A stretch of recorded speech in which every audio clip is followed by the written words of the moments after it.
मित्रों, पिछले वीडियो में हमने प्रस्तुति की थी कि किस प्रकार कार्तिकेय तारकासुर के विरुद्ध युद्ध करने से मना कर देते हैं और कृतिका लोग वापस लौट जाते हैं, जहां इंद्रदेव माता पार्वती की आज्ञा से कार्तिकेय को उसकी भूल का आभास कराने कृतिका लोक जाते हैं और वहां वह कृतिकाओं पर अपने वज्र से प्रहार कर देते हैं। अब आगे कार्तिकेय कहता है, आप समझ क्यों नहीं रहे हैं देवराज? मैं युद्ध करना ही नहीं चाहता। मैं तो केवल अपनी माताओं के साथ आनंद और शांति से रहना चाहता हूँ। इंद्रदेव, तो ठीक है, तुम जिनके लिए अपने जीवन के लक्ष्य से भाग रहे हो, मैं उनका ही अंत कर देता हूँ। फिर इंद्रदेव अपने वज्र से कृतिकाओं पर प्रहार कर देते हैं। अपनी माताओं पर प्रहार होता देख कार्तिकेय में भी युद्ध करने की हिम्मत आ जाती है और वह वज्र से निकला हुआ प्रहार खुद पर ले लेते हैं। कार्तिकेय क्रोध में कहते हैं, आपको शब्दों की भाषा समझ नहीं आती है ना देवराज? आप इतना भी नहीं समझ पाए कि संतान के सामने उसकी माता पर प्रहार करना यानी अपनी मृत्यु को आमंत्रित करना होता है। इस अपराध का दंड मैं आपको अवश्य दूंगा देवराज, सज्ज हो जाइए। कुमार कार्तिकेय और इंद्रदेव एक दूसरे से युद्ध करने लगते हैं। तब वहां देवी पार्वती आ जाती है और कार्तिकेय को रोकती है। कार्तिकेय कहते हैं, आज देवराजेंद्र को आप भी नहीं बचा सकेंगी देवी पार्वती। पार्वती, देवराज तो केवल अपना कर्तव्य पूर्ण कर रहे थे कार्तिकेय, परंतु प्रश्न यह उठता है कि तुमने इन पर प्रहार क्यों किया? स्वयं विचार करो। इसलिए ना क्योंकि इन्होंने तुम्हारी निर्दोष माताओं पर प्रहार किया। तो कार्तिकेय, यह देव भी तो तुम्हारे अपने ही हैं, जिन पर तारकासुर काल बनकर छा रहा है। यदि तुम देवराज से युद्ध कर सकते हो तो तारकासुर से क्यों नहीं? सभी कृतिकाएं भी कार्तिकेय को समझाती है, देवी पार्वती सत्य कह रही है पुत्र, तुम्हारे हमारे पास रहने से हम प्रसन्न नहीं होंगे। हमें प्रसन्नता होगी जब तुम अपने प्रयोजन को पूर्ण करोगे और तुम्हें पालने का हमारा प्रयोजन संपन्न हो जाएगा। अपने इन अनुभवों से कार्तिकेय को देवी पार्वती के त्याग और अपना कर्तव्य समझ आ जाता है और वह पहली बार देवी पार्वती को माँ कहकर पुकारते हैं। कार्तिकेय के मुख से अपने लिए माता शब्द सुनकर देवी पार्वती की आंखों में अश्रु भर जाते हैं और वह कार्तिकेय को अपने हृदय से लगा लेती है।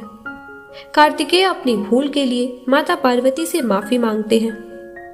देवी पार्वती कहती है, तुम मेरी संतान हो और माता पिता के लिए अपनी संतान के भूल को क्षमा करना छोटी सी बात है। बड़ी बात तो यह है कि तुम्हें अपनी भूल समझ आ चुकी है। मेरे शरीर का भाग आज अपने सृजन का लक्ष्य स्वीकार कर रहा है।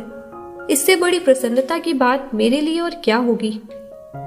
कार्तिकेय कहते हैं, मैं कार्तिकेय ये वचन देता हूँ कि मैं अपना प्रयोजन पूर्ण करूंगा।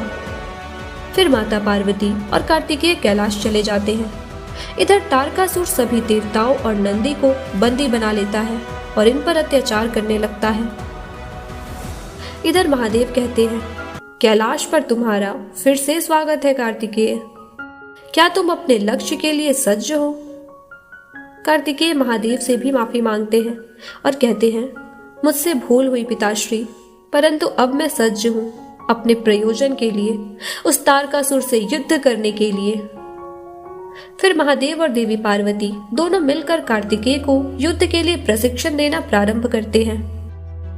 देवी पार्वती महाकाली का विकराल रूप ले लेती है और वह और महादेव दोनों मिलकर कार्तिकेय को युद्ध कौशल सिखाते हैं। उन्हें सभी अस्त्र शस्त्रों का ज्ञान देते हैं। इंद्रदेव महादेव से कहते हैं, तारकासुर सभी देवों का अंत करने के लिए सज्ज है महादेव। तारकासुर ने स्वयं को ईश्वर समझ लिया है। वह एक यज्ञ करने जा रहा है जिसमें सभी देवों की बलि देने वाला है वो। कार्तिकेय कहते हैं, नहीं इंद्रदेव, मैं ऐसा होने ही नहीं दूंगा। अब मैं युद्ध के लिए सज्ज हूँ। और कार्तिकेय महाकाली और महादेव से आशीर्वाद लेकर इंद्रदेव के साथ युद्ध भूमि में चले जाते हैं। इधर तारकासुर यज्ञ का प्रारंभ कर देता है और सभी देवों की बलि देने के लिए सज्ज हो जाता है। वह पहली बलि देने ही जा रहा था कि तब तक कुमार कार्तिकेय वहां अपनी सेना लेकर पहुंच जाते हैं। तारकासुर कहता है, ओ तो मेरा काल आ गया मुझे समाप्त करने के लिए। देख रहे हो वीर असुरों, अच्छा है तो सबसे पहले इस यज्ञ में इसका ही रक्त बहेगा। इधर देवी पार्वती परेशान होने लगती है, यह सोचकर कि कार्तिकेय अपना प्रयोजन सिद्ध कैसे कर पाएगा। महादेव कहते हैं, कार्तिकेय के लिए इस लक्ष्य को पाना बहुत कठिन होगा पार्वती, लेकिन वह अपने इन्हीं अनुभवों से बहुत कुछ सीखेगा भी।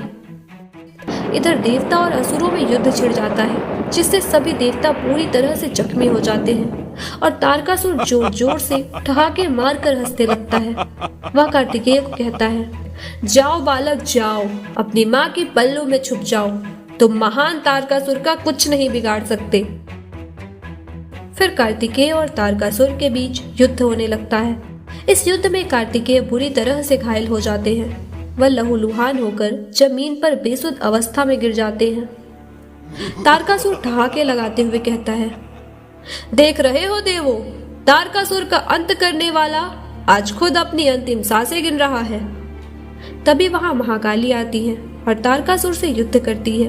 वह कार्तिकेय को लेकर वहां से चली जाती है। अपने पुत्र की ऐसी अवस्था देख माता पार्वती का हृदय कांप उठता है। उनकी आंखों से अश्रु की धारा फूट पड़ती है। वह अपनी शक्ति से अपने पुत्र के ऊपर आए सभी जख्मों को भर देती है। कार्तिकेय कहते हैं, आप दुखी है ना माता, मैंने आपको निराश किया।